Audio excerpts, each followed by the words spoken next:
Halo, ketemu lagi dan saya Ngura dari Pintar Saham, tempat kamu mendapatkan insight investasi yang bisa bikin kamu cuan. Kali ini saya bakal bahas saham Indofood, CBP Sukses Makmur atau ICBP, yang sebenarnya saya yakin kamu udah tahu produk-produknya ya. Jadi ICBP ini merupakan anak perusahaan dari Indofood. Jadi kalau yang dibayangkan kan, wah kalau mie instan berarti punya Indofood. Tapi sebenarnya kalau secara perusahaan itu di bawahnya Indofood CBP. Nah CBP ini saya sampai sekarang saya juga nggak tahu ya dari mana dapat. Di CBP apa singkatannya itu apa saya belum dapat dari websitenya. Oke, jadi dia didirikan di tahun 2009 ya. Kamu bisa cek di websitenya indofoodcbp.com. Terkait dengan semuanya ada di sini, mulai dari pendirian PT Indofood, go publiknya di sini di 2010. Kepemilikannya, kalau udah ngomongin Indofood berarti ada grup Salim ya di sini ya.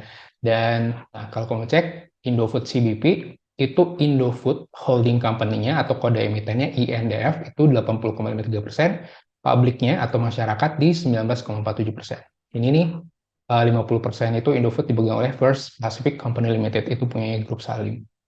Oke, percentage of ownership-nya juga bisa terlihat di sini yang memang kalau dari sisi number of shareholder memang banyak di lokal individual kalau based on ini ya. Cuman percentage of share ownership-nya terlihat lokal institusi. Makanya ada salah satu aliran yang di dalam strategi saham dia melihat institusi masuk apa enggak itu yang cepat naikin harga suatu saham karena kalau retail atau lokal individual ya kamu bisa lihat sini jumlahnya banyak tapi share of ownership-nya cuma 1%, bayang. Jadi Papua 8.000 ini 1% doang dia percentage of share ownership-nya.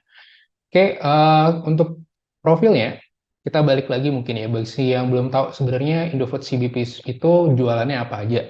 Yang kita tahu kan mungkin mie instan aja ya, mulai dari Indomie, Supermie, Sarimi, Popmie itu mereka yang punya. Tapi kalau kamu juga suka snack kayak Citato dia juga yang punya. Termasuk juga dairy. Dairy itu kayak Indomilk, tapi enak. Itu Indofood CBP juga yang punya. Termasuk Milkwat dan juga ada ice creamnya juga. Indo Ice Cream itu punyanya Indofood CBP. Ada Snack Food, kalau Snack Food Citato, Ciki, Jet Set, ini udah saya yakin banyak orang udah pada tahu mereknya atau brandnya. Terus kamu yang suka bumbu instan itu ada sambal Indofood, bumbu spesial Indofood, bumbu racik itu Indofood juga yang punya. Nutrition and Special Food. Nah ini juga yang kadang terlupakan ya. Ada Promina, GoFit, dan ada bubur juga untuk bubur ya, makanan pendamping ASI itu juga Indofood. Dan kemudian untuk minuman mereka punya merek yang namanya Ichiocha Club. Nah ini air mineral, terus ada Flutamin. Tapi kalau based on revenue dari data kuartal 1 2023 yang saya dapat, memang yang dominan sebagai sumber revenue-nya si Indofood CBP ini adalah mie instan dibandingkan yang lain. Jadi jauh banget ya, proporsinya mie instan itu 71% dibandingkan yang lain yang hanya 14%, bahkan nutrisi dan makanan khusus hanya 1% dari total revenue yang diterima oleh Indofood CBP. Oke, kalau ngomongin kinerja, berarti kita lihat laporan keuangan yang terbaru ya, laporan keuangan kuartal 1 2023. Sini kamu lihat aset yang sudah dimiliki oleh si Indofood, ICBP adalah 118 triliun. Naik dibandingkan tahun lalu di 115 triliun. Sedangkan dari sisi liabilitas dan ekuitas, lebih besar ekuitas dibanding liabilitas. Dan dari sisi laba rugi, memang ada pertumbuhan penjualan di sebesar 11% ya, kalau kita compare dibandingkan tahun lalu, Maret 2022, kuartal 1. Dan yang menarik sebenarnya yang kalau saya lihat agak jomplang atau agak ekstrim adalah di sini nih, pendapatan keuangan. Nah, di pendapatan keuangan ini kamu lihat itu hampir sepertiganya dari laba usaha yang dihasilkan. Nah, itu datangnya dari mana? Setelah saya cek itu ada di halaman 96. Nah, ini dia. Jadi ada namanya penghasilan keuangan laba neto atas selisih nilai tukar mata uang asing dari aktivitas pendanaan. Jadi ini tidaklah sewaktu-waktu ya, maksud saya tidaklah setiap kuartal bakal dapat beginian gitu ya. Jadi ini bisa dibilang di luar kinerja operasionalnya si Indofood-nya. Jadi kalau lihat kinerja operasionalnya cukup melihat dari laba yang tadi aja gitu ya. Lihat dari kalau kita lihat sih yang ini yang benar-benar kayak real banget. Jadi kalau kita lihat angka sebenarnya pertumbuhan labanya itu kisaran 400 miliar atau sekitar ya 10% lebih ya, 10% sekian dibandingkan tahun lalu. Karena ini terlalu ekstrim, jadi ini terlihat labanya jadi gede banget kan gitu ya. Oke, itu dari sisi kinerjanya yang kuartal 1 2023. Sedangkan kita balik lagi misalnya kita proyeksi ya ke depannya seperti apa. Kalau dari sisi aksi korporasi memang Indofood CBP ini tergolong salah satu yang rajin dan konsisten membagikan dividen ya. Cuman kalau kamu lihat yieldnya emang nggak seberapa. Dividennya emang rajin dari 2011 itu tanpa henti selalu bagi dividen. Tapi kalau dibandingin dengan harga sahamnya, yieldnya jadinya tidak signifikan. Kalau kita lihat dari price earning ratio sendiri, kalau ya, jadi dia kalau kita tahu itu sempat dia mengalami kerugian ya.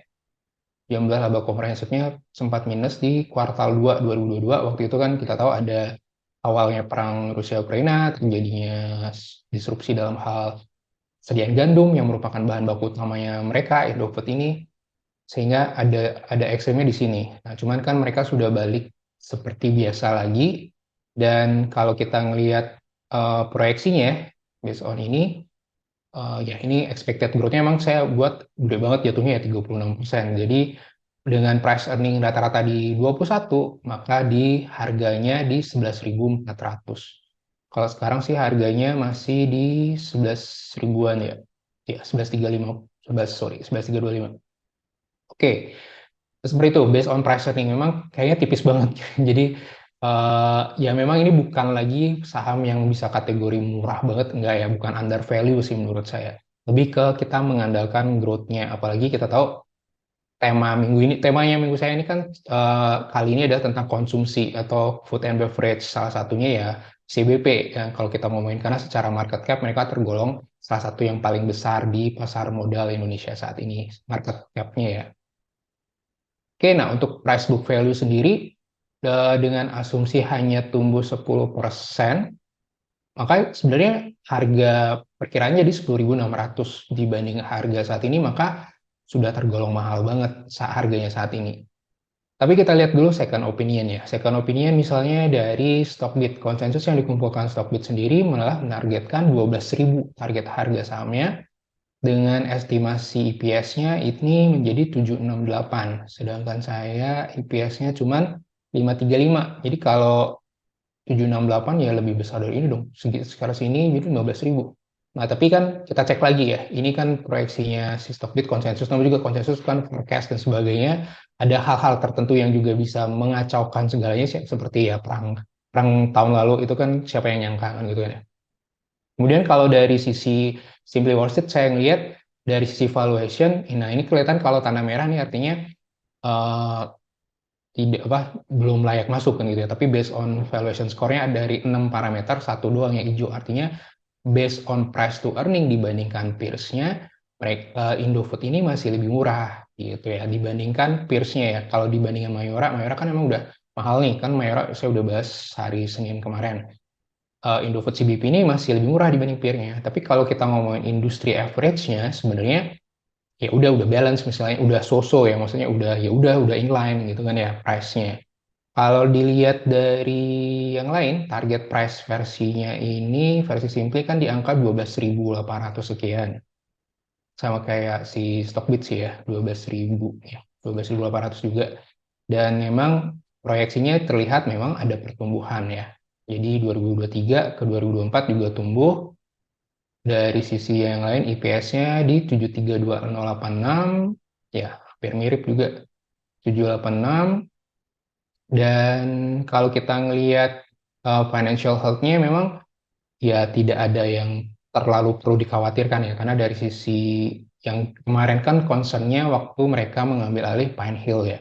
Nah, sehingga debt level-nya dianggap terlalu tinggi gara-gara dia mengambil alih itu, mengakuisisi perusahaan tersebut.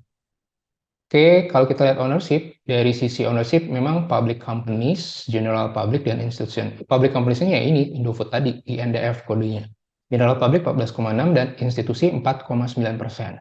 Dari sini terlihat First Pacific Company yang paling dominan, Fidelity International, dan ini ya ada Vanguard, BlackRock, sepertinya ya ini sudah pasti langganan ya kalau udah Perusahaan yang size market cap-nya gede, ya paling tidak pasti fund manager yang ada atau aset manajemen yang ada itu internasional itu udah bisa dipastikan gitu ya, antara ya udah BlackRock, Vanguard yang gitu-gitu. Oke, jadi secara fund management secara big fund terlihat memang menarik ya si ICBP ini. Cuman kalau lihat dari proyeksi, eh, jadi agak tipis ya, maksud saya nggak terlalu murah banget, nggak terlalu di bawah banget, sehingga kalaupun koreksi ya saatnya kita ambil. Kalau saya lihat teknikalnya nih, kalau dilihat dari teknikal, oke, belum saya share screen ternyata. Kalau dilihat dari teknikal, ternyata posisinya saat ini dia.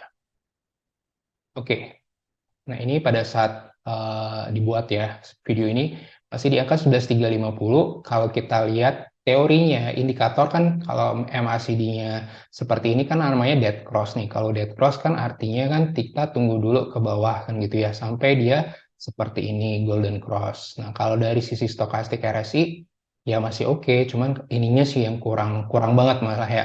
Karena case-nya seperti ini nih ya. Jadi kan ingat teknikal itu adalah mereka berasumsi bahwa apa yang terjadi di masa lampau akan terulang di masa depan. Itu aja konsepnya. Salah satu konsep dari analisis teknikal. Jadi kalau disuruh masuk sekarang, jawabannya sih belum oke ya jawabannya ya. Kalau kamu bisa nunggu, misalnya kita tunggu di angka supportnya di 10.950 atau mau nyari aman banget di 10.600. Seperti itu ya. Itu yang lebih masuk akal untuk saat ini kalau time frame-nya kamu pendek. Tapi kalau time frame-nya panjang, ya lain lagi jawabannya. Karena secara trend, ICBP masih kategori uptrend. Gitu. Ya, itu aja dari saya terkait dengan saham ICBP. Semoga bisa memberikan insight buat kamu. Jangan lupa like dan subscribe channel YouTube Pintar Saham. Jangan lupa juga masukannya di kolom komentar yang sudah disediakan. Sehat dan cuan selalu buat kamu.